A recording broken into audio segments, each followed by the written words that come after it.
Our thoughts and prayers, of course, are with him. Stephen A., anything you want to share in the matter? Well, I'm just thankful that he's going to be okay. We can talk about the 541 career home runs and the career 286 batting average and the 3 World Series champions and being given a tremendous assistance to erasing that curse that existed with the Boston Red Sox. But like you said, this is not about the game. It's about the game of life. And the reality is that violence seems to be everywhere. And for some inexplicable reason, you can't get rid of the ignorant. You can't get rid of the evil.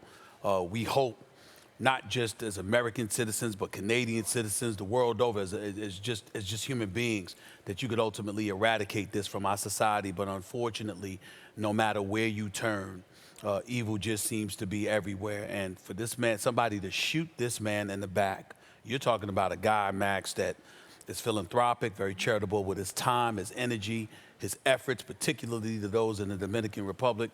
One of my best buddies, my guy Juvie, that's here, they're always protecting me. He's from the Dominican.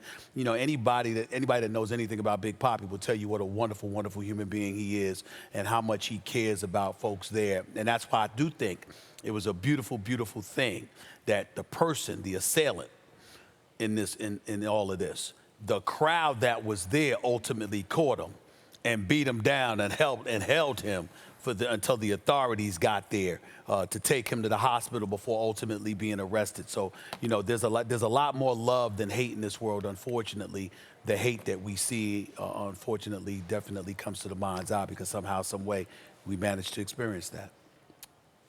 When I first heard about this early reporting and rumors where he got shot in the leg, and I thought like a lot of people did, oh, okay, leg, he should be okay. Mm-hmm. And then you learn that it's affecting his kidneys, intestines, liver. Let's see how, knock wood, David Ortiz is okay and can live a productive, healthy life after this. But you imagine that he's going to have to suffer some real consequences of the behavior of this lunatic, in an ongoing way.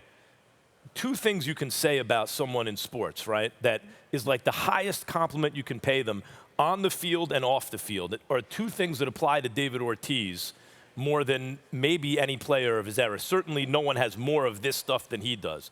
Let's talk about off the field first. Everyone loves David Ortiz. Wherever you go, you talk to people in the business, they love David Ortiz, the way he treats people. And on the field, David Ortiz was one of the greatest pressure players I've ever seen. He was clutch. And I can't think of, what more do you want if you're an athlete at that level? To be a champion because of what you got inside, because you're so clutch, you come through under pressure. And then off the field of play, to have a sterling reputation. And it's not just like he's respected. This guy is loved. Mm-hmm. And so we're all thinking about him and hoping Big Papi's okay.